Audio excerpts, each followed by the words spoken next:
Yuragimni yording, bor ishingni qil. Nima qilib yursan bu yerda? Ustoz. Shu yoshligimda otamning gapiga quloq solmaganimdan juda ham afsusdaman-da. Otang nima degan edi? Bilmasam. Nima bilmaysan? Aytayapman-ku, quloq solmaganman dedi. Bu uchun aytadi. Otasini gapiga kirmagan, onasini gapiga kiradi, onasini gapiga kirmagan vachi ish yurishmaydi deb. Mana oqibat. Shundan beri birim ikki bo'lmaydi-da. Shuning uchun ham sizga shogird tushdim-da. Siz halol odamsiz. Biron marta ham shubhali ishlar qilmagansiz, to'g'rimi? To'g'ri, sen Mahmadona bo'lib ketding-da. Bor, sen eshikni ochib qo'y. Havo dimlanib ketdi. Xo'p, yugur.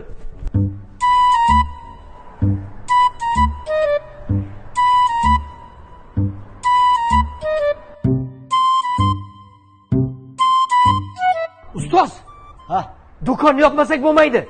nimaga? Erkin bloger kelyapti. Nima? Kim? Bloger? Ha.